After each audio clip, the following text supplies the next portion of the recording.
잠잠히 하나님만 바라라 제목으로 잠시 말씀 나누도록 합니다. 오늘 우리가 시편 62편의 표제, 시편에 보면 표제가 있는 게 있고 없는 게 있는데, 없는 경우에는 앞에 시와 이어지는 경우들이 종종 많이 있고 그렇지 않은 경우도 있습니다. 오늘 시에는 표제가 있습니다. 거기 보면 다윗의 시, 인도자를 따라 여두둔의 법칙에 따라 부르는 노래 이렇게 되어 있습니다. 여기서 다른 건 우리가 어렵지 않은데 여두둔이 뭐냐? 여두둔은 사람 이름입니다. 여두둔이라는 사람이 있어요. 그 사람이 어디 나오냐면 역대상 16장 41절에서 43절에 보면 해만과 이 여두둔의 이름이 더불어서 나옵니다. 같이 한번 화면 보시고 읽어보실까요? 역대상 16장 41절에서 43절. 그 여호와의 인자하심이 영원하심으로 그들과 함께 해만과 여두둔과 그리고 택함을 받아 지명된 나머지 사람을 세워 감사하게 하였고, 또 그들과 함께 해만과 여두둔을 세워 나팔과 재금들과 하나님을 찬송하는 악기로 소리를 크게 내게 하였고, 또 여두둔의 아들들에게 문을 지키게 하였더라. 이에 뭇백성은 각각 그 집으로 돌아가고 다윗도 자기 집을 위하여 축복하려고 돌아갔다. 여기 보니까 여두둔은 뭐 하는 사람인 것 같아요? 찬양하는 사람입니다. 찬양하는 사람. 구체적으로 어떻게 찬양했는지까지는 나오지 않지만 찬양이 시로 음악을 연주하거나 아니면 하나님을 찬양할 때 선창을 하거나 연주했던 그런 사람이었던 것 같습니다. 거기 보면 감사하게 하였고, 이 말이 이제 찬송하게 하였다 이 말이거든요. 감사 찬송을 하는 거죠. 근데 끝에 보면 이런 표현이 나옵니다. 다윗도 자기 집을 위하여 축복하려고 돌아갔다. 아마 다윗 시대 때 찬양하는 자였던 것 같아요. 그런데 예배시에 하나님을 찬양함으로 인했던 그 감격과 기쁨을 다윗도 자기 집으로 돌아가서 그걸 나누는 거예요. 다윗도 자기 집을 위하여 축복하려고 돌아갔다. 가족들과 함께 누리고 나누었다는 거죠. 여러분, 예배는 그런 것 같습니다. 그 순간 은혜가 있죠. 감격이 있습니다. 그런데 그때만 기뻐하고 마는 것이 아니라 집에 돌아가서 가족들과 예배 중에 찬송 중에 받았던 은혜를 나누고 또 그렇게 살기로 결단하는 것. 예배의 확장이죠. 은혜를 흘려보내는 거죠. 앞에서도 놀라운 감정을 해야만 은혜를 흘려보내는 게 아니라 매일 드리는, 매주 드리는 예배, 그 예배 때 받은 은혜와 감격을요, 집에 가서 사람들에게 나누는 거예요. 가깝게는 가족들에게. 아니면 혼자 있다. 그러면 이웃들에게. 넘어서서 출근해서 직장에 있는 사람들에게, 거기서 또 마음이 통하는 사람들이 있을 것입니다. 또 주중에 이웃들에게. 우리 교회에서 이번에 이런 일이 있었는데, 그래서 내가 이런 말씀을 듣고 이런 은혜를 받았다. 복음을 흘려보낸다는 것이 대단히 어렵고 시간이 많이 걸리는 일인 것만은 아니라는 거죠. 내가 예배 때 하나님으로부터 받은 은혜와 감격을 함께 나누는 것입니다. 함께 나누는 것입니다. 그러면 자연스럽게 흘러가는 것이고 예배가, 은혜가 확장되는 거예요. 오늘 본문에 보면요, 두 기둥이 나옵니다. 우리가 1절부터 12절까지 읽었는데요. 1절과 5절에 보면 이 본문을 지탱하는 두 기둥이 나와요. 읽어보겠습니다. 1절. 나의 영혼이 잠잠히 하나님만 바라며 나의 구원이 그에게서 나오는도다. 5절. 나의 영혼아 잠잠히 하나님만 바라라. 물론 나의 소망이 그로부터 나오는도다. 조금 표현 단어는 다르지만 똑같은 의미, 거의 반복된다고 생각하시면 됩니다. 하나님을 바라는 것, 하나님을 찾고 기다리는 거죠. 그때 구원이 하나님으로부터 나오고 소망도 하나님으로부터 나온다는 거예요. 구원이 하나님으로부터 나오고 소망이 하나님으로부터 나옵니다. 근데 이 시를 다윗이 썼는데 앞에 다윗의 시라고 되어 있죠. 그럼 이 시를 쓴 배경이 뭐냐? 도대체 어떤 상황이었길래 다윗이 하나님으로부터 구원이 나오고 소망이 나온다고 지금 노래하고 있는가? 사실 이 시는요, 앞에 나오는 시편 61편과 같은 배경을 가지고 있습니다. 이 두 시는 그래서 같은 감정으로 내용이 이어지고 있는 거예요. 근데 이 두 시의 배경이 언제냐면 다윗이 자기 아들 압살롬의 반역에 의해서 왕국에서 쫓겨났을 때 이 시를 써요. 그 즈음의 배경입니다. 여러분, 다윗이 왕일 때예요.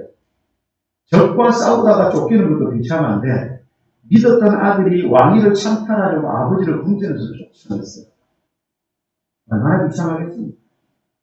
오늘 2절에 보면 다윗이 이렇게 고백해요. 내 마음이 약해질 때에 땅 끝에서부터 주께 부르시죠.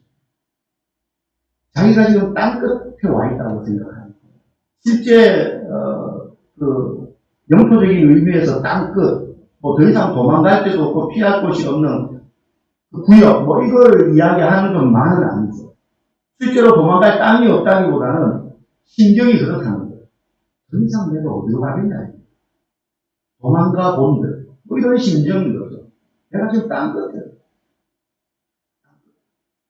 4절에도 보면 이렇게 말합니다. 그들이 그를 그의 높은 자리에서 떨어뜨리기만 꾀하고 거짓을 지르게 하니 입으로는 축복이요 속으로는 저주로. 그들이는 압살롬 일행들을 말해요. 반란을 일으킨 반란의 가다. 그는 이제 자기 자신을 이제 3인칭화한 거죠. 다윗의 부하들 중에 일부가 다윗을 왕의 자리에서 밀어내려고 압살롬 곁에서 감언 이설로 거짓을 즐겨하니 입으로는 축복이요 속으로는 저주. 그러면서 압살롬을 왕으로 추대한 거예요. 왕으로 추대한 거예요. 그리고 다윗은 지금 그 반역을 피해서 유대 땅 저 끝에 가서 자신의 비참한 상황을 두고 하나님께 그야말로 처절한 마음으로 지금 울고 있는 겁니다. 노래고 시지만 사실은 지금 울고 있는 거예요, 지금. 다윗이 지금 뭘 할 수 있겠습니까? 물론 다윗 곁에도 함께 도망을 왔지만 장군도 있고 신하들도 있어요. 그런데 이게 나도 군사들이 있으니까 힘으로 다시 쳐들어가서 저 쫓아내면 돼. 그런 단순한 상황이 아닌 거예요. 지금 다윗은 다른 사람도 아닌 자기 아들에게 쫓겨났어요. 뭘 하기에 앞서서 지금 다윗의 마음이 어떠냐? 무너졌어요. 마음이 무너집니다. 그럼 압살롬은 나름 이 거사를 주도면밀하게 준비해 왔어요. 오랜 기간 아버지에 대한 원망의 감정이 쌓여왔었고 가슴 속에 칼을 품고 이런 때를 기다렸다가 옆에서 또 가문이설도 하고 또 왕으로 추대하고자 하는 그런 사람들의 움직임도 있고 이때다 싶어서 지금 거사를 지은 겁니다. 그런데 다윗은 그때까지 전혀 그걸 알지 못했어요. 아들이 조금 섭섭할 거라는 생각을 했겠지만 이렇게까지 할 줄은 몰랐죠. 알았다면 대비를 했을 것이고 이렇게 황급히 쫓겨나지도 않았을 것입니다. 지금 다윗의 마음은 황망하기 그지없는 거예요. 왕이지만 아비로서 무기력감을 느낄 수밖에 없는 상황입니다. 아마 다윗의 마음에 이런 생각이 들었을 겁니다. 내가 왕이랍시고 수많은 전쟁터에 나가서 이제까지 군사를 이끌고 전쟁을 진두지휘하고 백성들을 평안히 다스리기 위해서 시세를 하고 그렇게 왔는데 그게 다 무슨 소용이냐는 거예요. 자기 집에 자식 단속을 못한 거예요. 아들을 제대로 단속 못, 그냥 말 안 듣는 정도 나가서 사고치고 행패 부렸다 이 정도가 아니라 지금 왕위를 찬탈한 거예요. 아들 교육 제대로 못 시켜서 반역을 꾀할 때까지 모르고 있다가 지금 쫓겨나는 거 이게 무슨 꼴이냐 이거죠. 다윗이 지금 다시 군사를 이끌고 가서 저 역고무리들을 쫓아내고 심판하고 다시 왕자리를 되찾을 수 있는 힘이나 능력이나 군사력이 없어서 지금 절망하는 게 아니라는 거예요. 자신이 지금 처한 상황이 몸은 멀쩡한데 마음이 무너져 있는 거예요. 내가 왕이라고 이때까지 이렇게 백성들은 나를 존경했는데 이게 무슨 꼴이냐. 여러분 우리도 이런 상황에 처할 때가 있죠. 방법이 없어서가 아니고 몸이 병들어서가 아니라 심적으로 충격을 받아서 아무런 의욕도 삶에 대한 의지도 생기지 않을 때가 있습니다. 그러면 겉으로 볼 때는 괜찮아요. 사람들이 볼 때. 근데 마음으로는 이미 다 놓아버린 거예요. 포기하고 싶은 거예요. 아무것도 할 의욕이 생기지 않는 거예요. 그런데 그때 내 마음에는 내 힘으로 아무것도 할 수 없다 여겨지는 그러한 상황이지만 그때 우리 마음속 깊은 곳에서 불러 올려내야 될 분이에요. 그럼 이게 중요해요. 똑같이 어려움을 당하는데 포기할 만한 상황이고 마음이 무너졌는데 그 무너진 마음 속에 물론 시간이 길어질 수 있겠죠. 그런데 결국에는 성도의 시선이 저 멀리를 보는 게 아니라 내 안에 깊숙이 마치 내가 뒷방 늙은이처럼 밀어내 놓았다. 그러나 내 안에 여전히 왕으로서 좌정하고 계셨다. 그분을 기억하고 불러내야 돼. 요즘 아이들 말로 소환해내면 그렇죠. 소환해내면. 여러분 인생의 힘겨운 문제를 만날 때 나에게는 해결할 힘이 없구나. 지혜도 없다. 아니 있다 하더라도 마음이 꺾여서 아무것도 할 수 없다고 여겨질 그때 우리의 머리에는 하나 떠오르는 게 하나님은 해답이 되신다. 하나님은 해답이 되신다. 근데 그게 멀게 느껴지는 거죠. 과연 그럴까 하는 의심도 들 때가 있어요. 왜냐하면 지금 문제는 내 앞에 있고 하나님은 멀리 계십니다. 큰 성공을 거두고 난 다음에 찾아오는 허탈함과 공허함도 우리를 무기력하게 빠뜨리게 됩니다. 열왕기상 19장에 보면 그런 사람이 한 명 등장합니다. 엘리야 선지자. 거기 보면 엘리야 선지자가 갈멜산에서 엄청난 영적 전쟁을 치르고 승리합니다. 바알과 아세라 선지자 850명을 처단합니다. 이 자리에 아합 왕도 있었습니다. 그래서 그 자리에 불을 내려주신 여호와 하나님의 임재와 살아계심을 생생하게 눈으로 목격했어요. 그분이 참 하나님이시구나 하는 사실을 보았어요. 이보다도 완벽한 승리는 성경에 등장하지 않을 만큼 드라마틱합니다. 마치 뒤에 쫓아오는 애국 군사들이 다다를 때가 되었는데 홍해가 쫙 갈라지면서 이스라엘 백성들이 그 홍해를 건너게 되었던 것처럼 하늘에서 불이 내려가지고 재단을 다 살라버립니다. 그리고는 이제까지 정말로 하나님 마음을 아프게 했던 그 바알과 아세라를 섬기던 그 선지자들 850명을 일거에 다 처단해버리는 그런 놀라운 승리를 거두는 사건이 있었어요. 그런데 그 일 이후에 이 완벽해 보이는 승리 이후에 무슨 일이 일어납니까? 왕비 이세벨이 더 기세등등해서 엘리야를 죽이려고 했어요. 군사를 보는. 깜짝 놀란 엘리야가 도망을 가서 부엘세바를 갈멜산은요, 이스라엘이 이렇게 남북으로 엄청 길쭉하거든요. 왼쪽에 지중해 바다가 있고 우리는 상면이 바다지는 거기는 이제 왼쪽만 저쪽만 바다거든요. 근데 지중해가 이렇게 밋밋하게 내려오는 게 아니라 이스라엘 이렇게 해안선이 이렇게 오다가 또 솟아올라 우리 그 포항 쪽에 보면 지도 꼬리가 동해안에 이렇게 되어 있는 것처럼 반대쪽에 이렇게 솟아올라 있어요. 이스라엘 지형이 해안가에. 근데 딱 솟아오른 거기가 갈멜산이에요. 바로 해안가에. 거기서부터 이제 도망을 가기 시작합니다. 깜짝 놀래가지고 이세벨이 쫓아온다는 거죠. 그래서 도망을 가서 어디까지 가느냐 하면 부엘세바라는 곳까지 가요. 예루살렘보다 훨씬 위치. 그러니까 갈멜산에서 부엘세바까지 거의 200km. 거기서부터 광야를 더 들어가요. 갈 수 있는 한 멀리 피하겠다고 해서 도망을 가는 거예요. 그래서 광야에 엎어져 있는데 천사를 보내셔서 떡과 물고기를 먹이고 그리고 거기서 또 기운을 차리는데 또 도망을 가요. 거기서 40일을 밤낮을 걸어서 어디까지 가느냐 호렙산에 이릅니다. 갈멜산에서 부엘세바까지가 200km 정도 되는데요. 부엘세바에서 호렙산까지가 350km. 멀리 도망가요. 엘리야는요 잠깐 기운을 차린 것 같지만 그래서 40일 주야를 걸을 만큼 육체는 회복이 되었는지 모르지만 이미 그의 마음은 다 무너집니다. 번아웃, 포기한 상태, 아무것도 할 의욕이 없어요. 그냥 본능적으로 도망만 가는 겁니다. 살아있지만 죽을 것 같아요. 선지자의 사명은 고사하고 그냥 사람으로서 살아가기도 막막한 그런 판국이에요. 그래서 호렙산에 도착해서 어느 굴 속에 들어가서 쓰러집니다.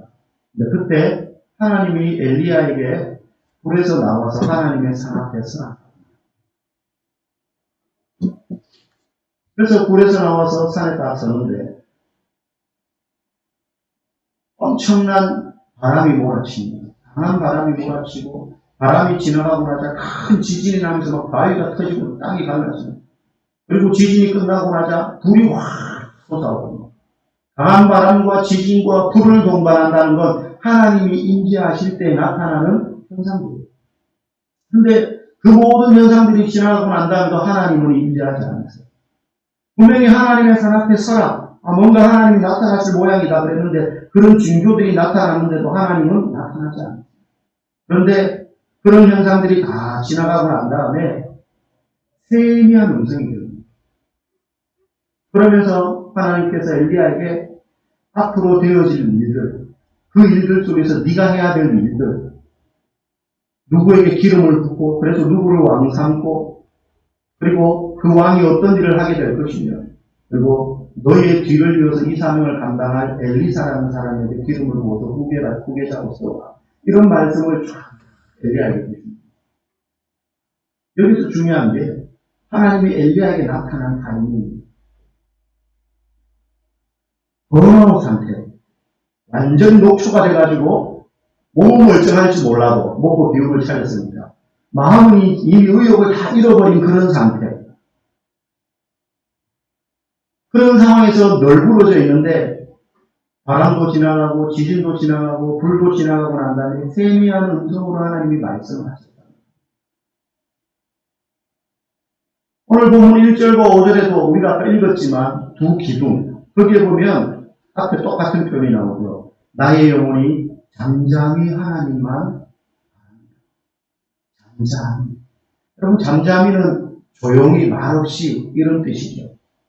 동시에 하나님 앞에서 잠잠히 하나님만 바라라는 건 어려움을 만났을 때 또 그 어려움의 정도가 다윗처럼 엘리야처럼 완전히 삶의 의욕조차 다 포기할 만큼의 시련을 만났을 때 나를 도와줄 사람, 이 사람 저 사람 쫓아다니지 말고 하나님만 바라보라라는 뜻이기도 합니다. 잠잠히라는 말. 그때 하나님이 우리를 위하여 일하시되 우리가 그 문제와 시련을 감당하도록 도우시는 거예요. 하나님이 일하시면 다양한데 그 문제가 싹 사라지도록 하실 수도 있죠.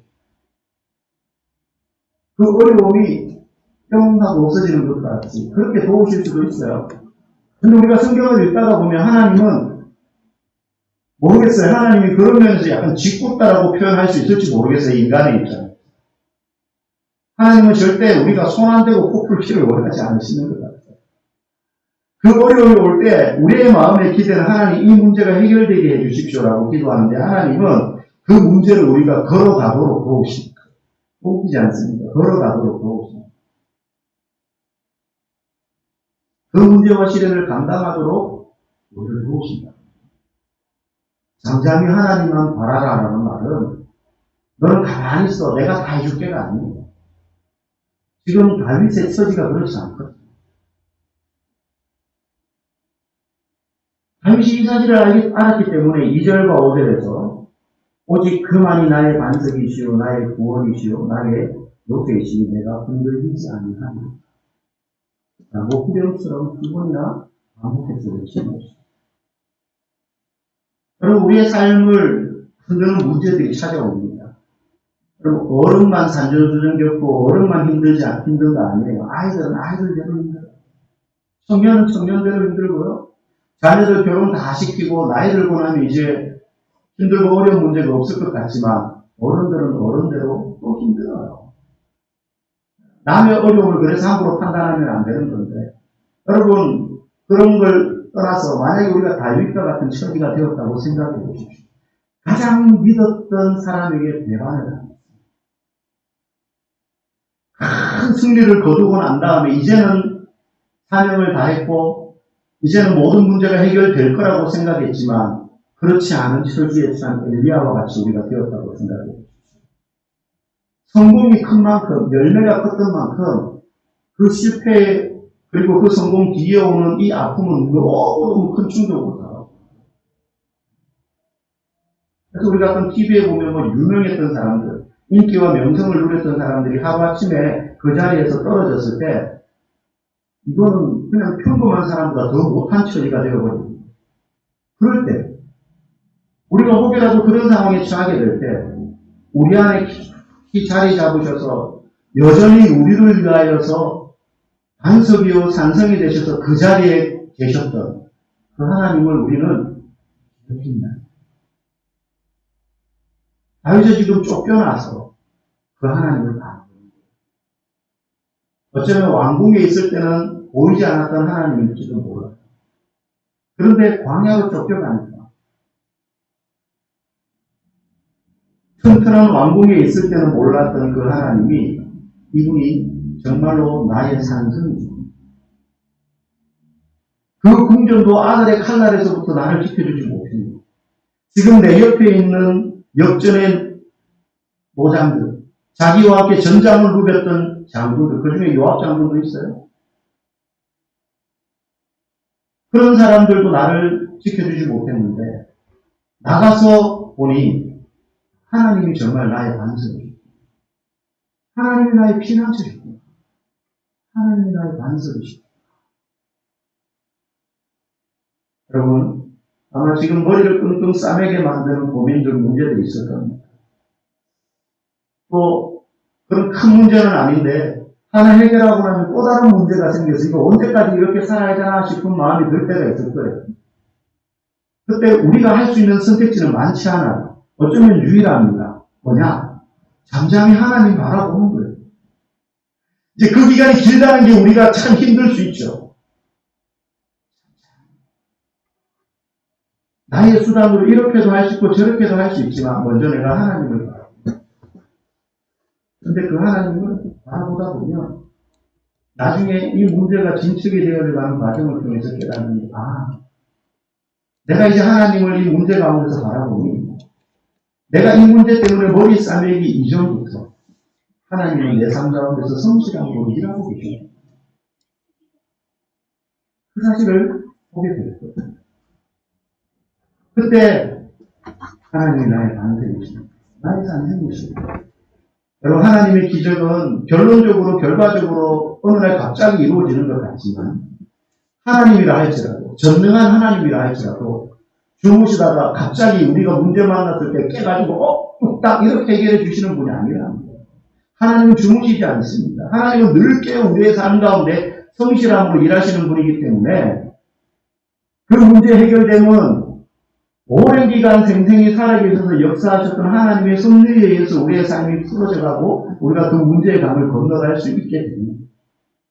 그래서 성도에게 은혜는 고난과 시련을 만났을 때 잠잠히 하나님을 바라보다가 하나님이 일하고 계셨구나. 나를 외면하고 버리신 게 아니라 하나님은 여전히 내 안에서 나의 산성이 되어 계셨구나. 나의 반석이 되어 계셨구나. 나의 피난처가 되어 계셨구나. 근데 내가 산성을 벗어나고 피난처를 벗어나서 이 산에서 나의 도움이 올까? 저 산에서 나의 도움이 올까? 내가 산들을 향하여 눈을 들리라. 그런 어리석은 삶을 살았구나 하는 것을 깨닫게 되는 거죠. 그때 비로소 하나님이 나를 위하여 일하고 있습니다. 이런 경험하게 되는 것입니다. 여러분, 그렇게 반석이요 구원이요 또 우리의 요새요 피난처가 되시는 하나님이 우리 가운데 계시다는 사실을 알고 오늘 다윗의 고백과 같이 내가 흔들리지 아니하리로다. 흔들리지 아니하리로다. 이렇게 믿음으로 주님 앞에 설 수 있기를 주의 이름으로 간절히 축복합니다.